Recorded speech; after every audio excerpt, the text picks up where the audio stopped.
तमाम रूहानी अमराज और मसाइल के हल के लिए पीर महमूद उल हसन तौहीदी चैनल को सब्सक्राइब कीजिए। बिस्मिल्लाहिर्रहमानिर्रहीम।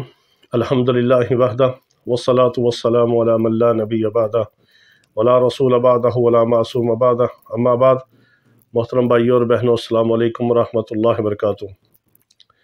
बहुत से भाई, बहुत सी हमारी बहनें बार बार मैसेजेस करते हैं, सवाल पूछते हैं, कमेंट्स करते हैं कि इस वजीफ़े से हमें रिज्जत तो नहीं होगी, ये रिज्जत क्या होती है, रिज्जत क्यों हो जाती है और किस अमल से रिज्जत होती है, किस से नहीं होती। तो आज आपको मुख्तसर बताते हैं कि रिज्जत क्या होती है, रिज्जत क्यों होती है और किन लोगों को होती है। सबसे पहली बात तो ये है कि रिज्जत जो है वो किसी चीज़ का पलट जाना होता है। मिसाल के तौर पर आपने किसी दुश्मन के ऊपर फायर किया, वार किया, वो फायर और वार पलट के आपकी तरफ आए और बजाय ये कि दुश्मन उससे हलाक हो, आपकी हलाकत हो जाए। ये है रिज्जत। आपने किसी काम के लिए, यानी कोई नेमत हासिल करने के लिए, कोई बंदिश खुलवाने के लिए, किसी रिज़्क़ के लिए, किसी काम के लिए अमल किया, वो खुलने की बजाय मज़ीद उसमें सख्ती आ जाए, मज़ीद उसमें बंदिश हो जाए और मज़ीद उसमें रुकावट आ जाए।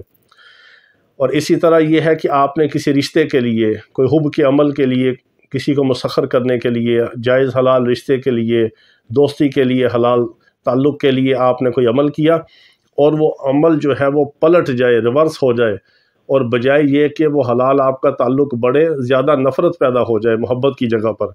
ये है रिज्जत। अब इस रिज्जत को हमने देखना है कि रिज्जत होती क्यों है और किन लोगों को होती है। रिज्जत उस वक़्त होती है कि जब आप नेक अमाल को करें और उसके साथ आप गुनाहों को भी करें। आप पढ़ाई करें, विर्द वज़ाइफ को करें, और जिन शराइत के साथ बताया गया है, अहले इल्म ने, उलमा ने, सुलहा ने, तिजारतुस सालिहीन में से है, आमिलीन हज़रात हैं, मशाइख हैं, उलमा हैं, आपको जिस अमल की तरकीब के साथ उस अमल की इजाज़त दी है, उस अमल को आपके लिए बताया है, उसकी तरतीब बताई है, आप उसके मुताबिक, उसकी शराइत के मुताबिक उस अमल को हरगिज़ ना करें, अपनी मर्ज़ी उसमें दाखिल करें।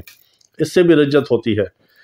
फिर आपने कोई अमल किया, छोड़ दिया, फिर किया, छोड़ दिया, 1 दिन, 2 दिन, 3 दिन किया, फिर छोड़ दिया, डबल माइंडेड हो गए, ये कर लूँ, ये छोड़ दूँ, यूट्यूब पे दूसरा अमल देखा, उसको कर लिया, उसको छोड़ दिया, इसका अमल कर दिया, उसका अमल कर दिया।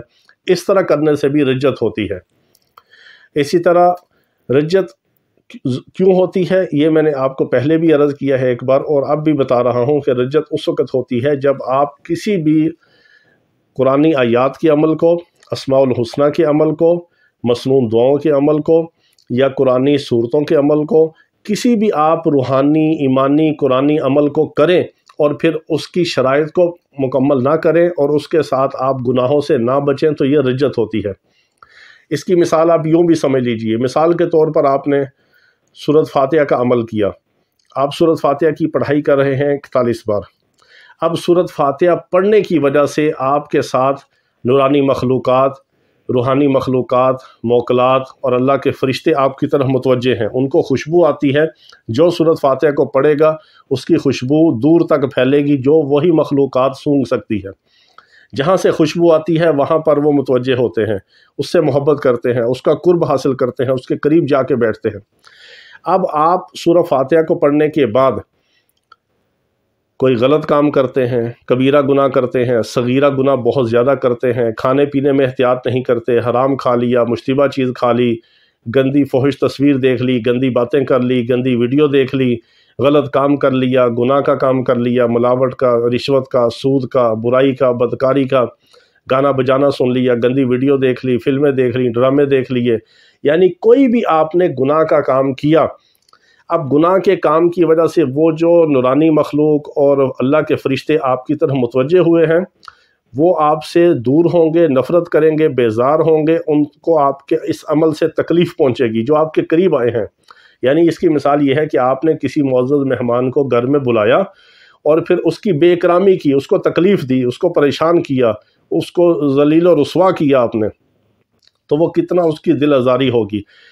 और आपके ये गुनाह करने की वजह से और सूरत फातिहा भी साथ पढ़ने की वजह से जो जिन्नात, खबीस किस्म के शयातीन और तरह तरह की खबीस रूहें और खबीस मखलूक़ात हैं, وہ آپ کی طرف متوجہ ہوئی ہیں فوری طور پر آپ کے گناہ کی وجہ سے، کہ یہ بندے نے یہ پڑھائی بھی کی، ابھی اس نے گناہ بھی کیا، گناہ کی وجہ سے وہ نحوستیں جو آپ کی طرف متوجہ ہوئی ہیں وہ نحوستیں آپ کے اوپر غالب آئیں گی، اور ان کو تکلیف دینے کی وجہ سے، ان کی دل آزاری کرنے کی وجہ سے، نیک ارواح کو تکلیف پہنچانے کی وجہ سے آپ جو زوال کا شکار ہوئے، اللہ کی ناراضگی کا شکار ہوئے، اللہ کے رسول کی نافرمانی کا شکار ہوئے، اپنی بدعمالی، اپنے گناہوں کی وجہ سے آپ نے جو ایک طرف اللہ کو، اس کے رسول صلی اللہ تعالی علیہ وسلم کو، فرشتوں کو، نورانی مخلوقات کو، موکلات کو، مسلمان جنات کو، یعنی نیک اور فائدے والی جو چیزیں تھیں اور جو آپ کے دنیا اور آخرت میں کام آنے والے تھے، ان کو آپ نے تکلیف پہنچائی، ناراض کیا، آزار دیا، ان کی نافرمانی کی، اور دوسری طرف آپ نے خبیث قسم کے جنات کو، شیاطین کو، خبیث ارواح کو،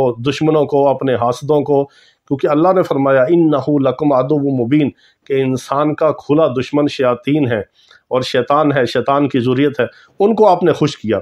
اب وہ خوش ہونے کی وجہ سے آپ کے ساتھ اٹیچ ہوں گے، یہ ناراض ہونے کی وجہ سے آپ سے دور ہوں گے، ان کی وجہ سے آپ کے اوپر زوال پڑے گا، ان کی وجہ سے آپ کے اوپر نحوست پڑے گی۔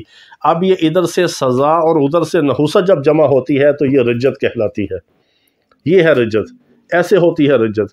لوگ سوال کرتے ہیں جی یہ عمل کریں گے رجت تو نہیں ہوگی؟ بھئی عمل کی وجہ سے رجت نہیں ہوگی، آپ کی بدعمالی کی وجہ سے رجت ہوگی، آپ کے برے اعمال کی وجہ سے رجت ہوگی، میری کرتوتوں کی وجہ سے رجت ہوگی، اللہ کے کلام کی وجہ سے رجت نہیں ہوتی۔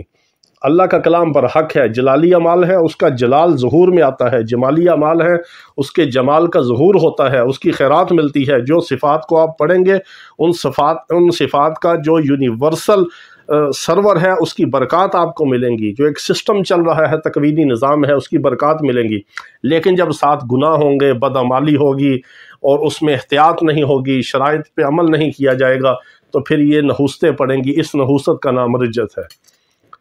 اس لیے آپ اس پہ غور کریں، اس کا علاج کیا ہے۔ اب میں اس کو کسی اور موقع پہ آپ کو تفصیل سے بتاؤں گا کہ کن اعمال سے رجت ہوتی ہے، کن گناہوں سے رجت ہوتی ہے، اور کن شرائط کے بغیر رجت ہوتی ہے، اس کا علاج کیا ہے۔ اگر آپ رجت کا شکار ہو جائیں تو آپ نے کیا کرنا ہے، اگر رجت سے بچنا چاہتے ہیں تو آپ نے کیا کرنا ہے، اس کا میں انشاءاللہ تفصیل سے آپ کو پھر بتاؤں گا۔ آج مختصر یہ عرض کر دیا کہ رجت کیا ہوتی ہے اور کیوں ہوتی ہے، یہ دو باتیں آج آپ کو اس کا جواب مل گیا۔ امید ہے کہ اللہ رب العزت آپ کے لیے اور ہمارے لیے ہدایت کا ذریعہ بنا دے۔ وآخر دعوانا ان الحمدللہ رب العالمین۔